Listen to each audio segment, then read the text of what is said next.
Yo guys, welcome. It's been not too long since I last recorded. Actually, I'm going to start recording quite consistently, you know, because we started matchday vlogs yesterday. But look, I'm here and we're going to discuss something. It is the Brighton 2-1 loss to Aston Villa. Yeah, I know. But, you know, we've gotten people saying on Instagram, DMing me, yo, I appreciate this support, it is incredible.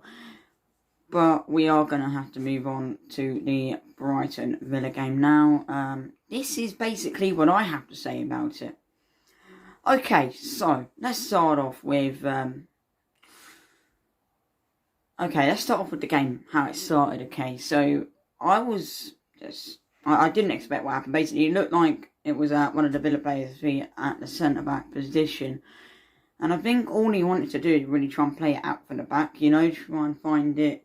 And then they'll try and play it to the left or the right and try and play up. But no, McAllister managed to intercept it. They were calling for a foul as well. I think most of us knew that wasn't a foul, but thought the VAR would disallow it because, you know, we're Brighton. They do that to us all the time, and it is annoying. But anyway, away from that, basically after that, McAllister ran through and goal, put it in the far corner, and far left corner, in fact, and there you go. And, well, 1-0 Brighton. By the way, if you're wondering, it was McAllister's left and Martinez's right of the goal. Okay. It put in the far corner anyway, and that was 1-0 to Brighton. Anyway, so then I think it just got a bit messy after that because, you know, Brighton started playing really sloppy, defending really, like, awkwardly. Even the keeper looked a bit sloppy, obviously, Robert Sanchez. And it got in a little bit of a scrappy game, I'm not going to lie. But anyway, so, for their goal, okay, so, basically Lewis Dunk tries to make contact with the ball, try and slide tackle it out of the box, but instead he gets nowhere near the ball, straight into the foot of the Villa player. And Danny Ings gets the penalty and he puts it to the keeper's, if I was in his position, I think that may have been his right as well. Puts the keeper's right just over the keeper and it is 1-0, Danny Ings equaliser. Okay, so that was 1-0. Okay, so after that, I think I just had to show you guys a little bit of the atmosphere. Guys, and by the way, when I go to the game, I am going to show you more atmosphere to try and extend the video. You know, maybe we can make it a bit longer. But, I mean, we got a matchday vlog, and it's brilliant. Anyway, so we showed you the atmosphere. Villa fans were going mental. But, anyway, so you're probably wondering, when they scored the second goal, what was I complaining about? Why was I saying it was open? It was open. Why was I saying that? Now, there's one simple explanation for this. Now, once more, I didn't get to see who the Brighton player was. I did watch the highlights and I just don't know who it was. But he received the ball and he was in an awkward position. It looked like it was just passed straight to Danny Ings, but it wasn't. So basically it passed up there. I think it may have been Gross. And he tried to make the turn and out of there. But Danny Ings managed to stick a foot out and he barely deflected from Danny Ings as well. And Danny Ings runs through a few missed slide challenges and all of that. And it ends up going to the keeper's left. He could have saved it, you see. If Sanchez dived, he would have saved it. But no, he went down on 2 knees and, you know, tried to catch it. It wasn't the best bit of goalkeeping. It wasn't the best bit of defending. I was fuming. I thought genuinely it was past him.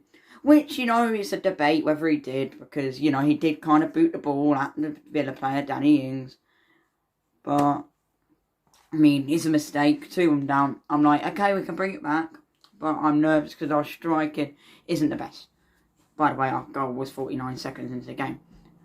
So anyway, the game just continued being scrappy. Villa had chances, but then when we were up front, I think as well, on the wings, we were just really, really sloppy in general.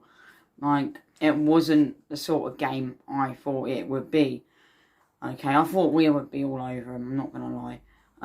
Just because of our form and where they are on the table, where we are on the table. Anything can happen, anything can. And Villa fans have been messaging me as well, like, oh, you're never going to beat us because of our history and all that. Listen, history is in the past. We can beat you. I know we can beat Villa. Yeah, okay, you played well. But I know, for a matter of fact, that Brighton are very much capable of beating Aston Villa. You know?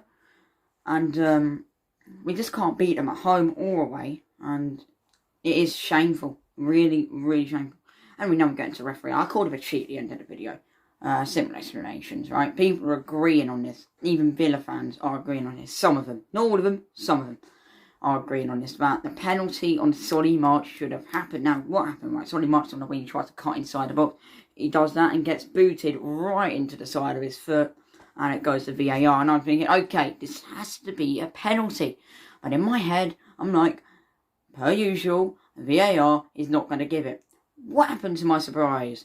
I can't even be bothered to pick my camera up because I knew everyone would know what was going to happen. It was no penalty. I couldn't even be bothered to pick it up because I was too angry to do that. No, so penalty was robbed off of us. Yeah, it probably would have been 2-2, but you never know. You never know if it would have gone in or not because, no, we're like with our penalty. Sometimes we'll fly it probably like 200 metres over the bar, but it's Brighton for you. Anyway, right. And obviously, I said about my first highlight being, you know, us scoring a goal. And, of course, it was. Yes, it was. It was us scoring a goal. He had Alexis McAllister. At the time, I put Leandro Trossard because, you know, as you can see from the video, I'm right up the top. I'm right up the top of the East Stand. And, look, if you didn't know this, most of the vloggers I've seen are in the East lower. But when you get to the East upper, about 3 or 4 rows down from the top, it is so far out, sometimes you can't even tell who scored the goal. So, it's difficult. Anyway, so, yeah, we had that. And basically brings us to the end, isn't it? All I have to really say is it got scrappy and it did get annoying how the referee was a little bit of a cheat that game. Because he was also, another thing, every time a Villa player would go down, it's like, yeah, free kick. He even booked the survey. I don't know what for. He booked the survey, you know, the Brighton manager. But, I mean, every time a Villa player went to the ground, his yellow card to Brighton and off we go. Free kick to Villa. Every time a Brighton player went down, could you guess what happened? I bet you did. The free kick wasn't given. But, I mean, the referee had a bad game, but you can't blame everything on the referee. You have to say that Brighton maybe just didn't perform enough to get the win. I mean, look, that goal, the second goal, 100% was avoidable. Any goal's avoidable. But that goal shouldn't have gone in because we should have had that covered. You cannot give a ball away any cheaper than that. No way, no chance. And it's a shameful action again because I think if it wasn't for that, it would have been 1-1. We know that.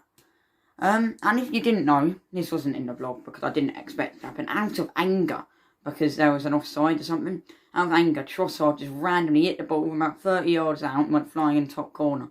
It was disallowed, but if it was to count, I think we all would have gone mental then. And you would have seen me standing up, probably screaming. I mean, you heard how I celebrated last time, didn't you? Yeah, I think we all do. Anyway, that does bring us to the end of the video. Now, if you did enjoy, like and subscribe. And I will see you all in a little bit. If you want to, head over to my Instagram, Charlie_football_2008. I'll see you there.